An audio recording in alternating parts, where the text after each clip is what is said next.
And the Gauteng Education MEC Matome Chiloane joins us now. Good evening, MEC, and welcome to the program.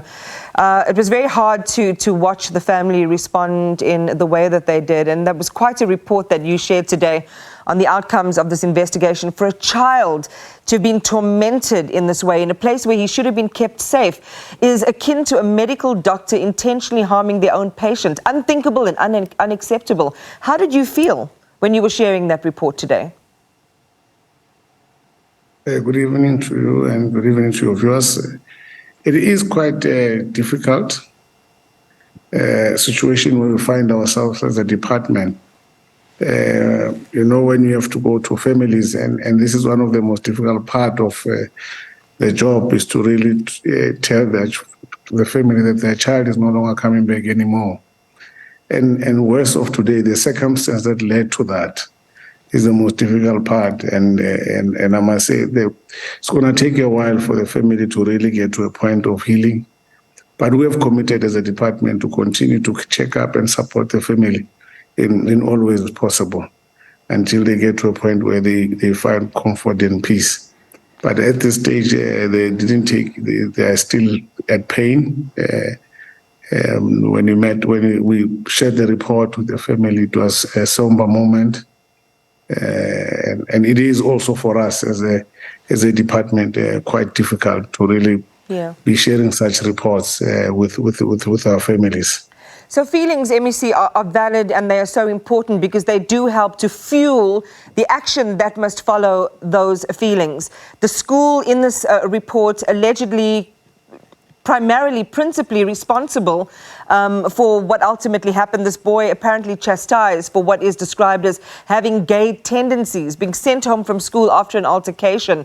Understanding and hearing in that report that, the deputy principal as well involved in the situation, allegedly.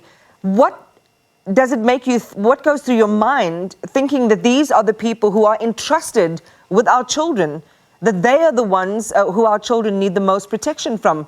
What are your thoughts on the fact that they have let their charges down?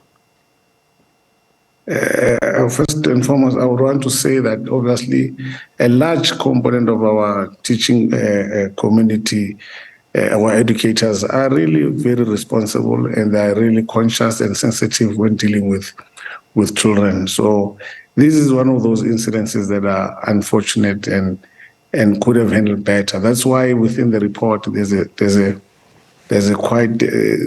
consistent outlining that the way the situation was handled could have been done better.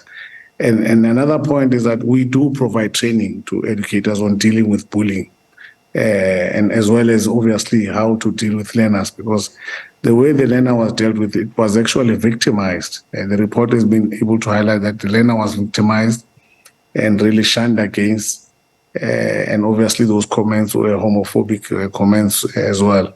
Obviously a violation of their rights as people. So it's really something that we really, as a department, we're quite disappointed.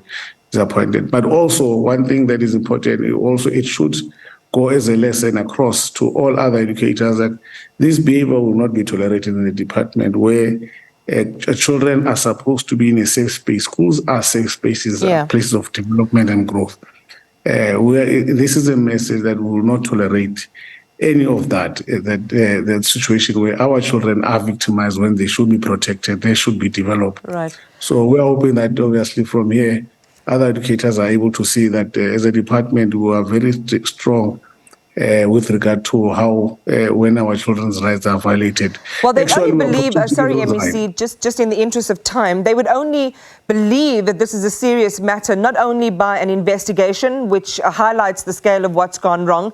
It's more culpable because, as you say, they're all subjected to teaching and awareness around how to treat these matters. What will work and send a strong signal is if strong action is taken. So what is that strong action you're proposing tonight, MEC? Will they face charges? Are they likely to, to face criminal charges? Okay, I think that one must look at it in two ways. The first one, remember, with regard to criminal charges, we are not at liberty and competency to do that. That is the NPA and the SAPS. The family has already opened a case against the deputy principal. So that will be another process where police investigation will be undertaken. What we have committed to do as a department is that we will be fully cooperating with the police in the investigation. We will be able to share every information they need with regard to them concluding their investigation.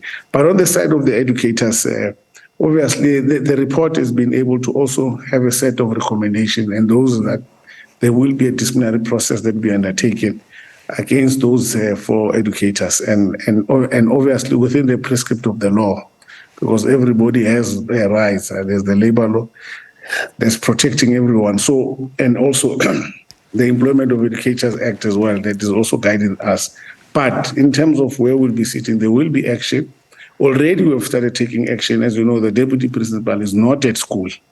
They report at the district. So that particular action has already been taken, and obviously it also says within the report that there should be a suspension, so there will be such that will be. We've got an implementation plan in place. Obviously it's an internal process, but there will be action. And what we can assure the schooling community that we will be taking action against those that are identified in the report to mishandle and the issue of our child.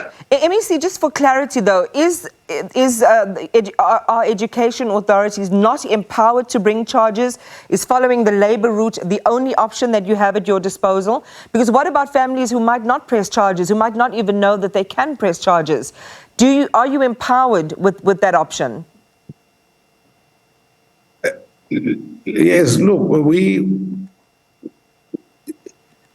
every employee has labor rights. They are protected. I mean, every individual's got those rights. I understood that part, and I think you explained it really well. As you say, there's disciplinary action and a process is going to flow. But my question is more direct. It's asking whether, as the department or education authorities, you are empowered with the prerogative to bring charges, especially in cases, and you talked about numbers are high of learners dying by their own hand, especially in cases where the parents or the family doesn't lay charges. Yes, we do that. Yes, we do, and we can do that, of course. Doesn't this case qualify for that then? Remember, this was part of our own internal investigation. For us to bring charges against educators or anyone involved in such an incident, we need to have some form of an investigation. And from that report, then we're able to act on it. That's what we do. So yes, we can do that. And this is what we are doing now with regard to post the internal investigation, the investigation rather, that's independent investigation done by the law firm. We have taken the recommendation and then we're acting on them. Again, I'm not sure if I misunderstood you there, MEC. You have a report which you presented with your chest this afternoon to the school authorities and, in fact, to the nation, which was very clear about who the finger was pointed at. It was pointed at these educators. You're also confirming tonight that you are empowered, it is your prerogative to be able to press charges.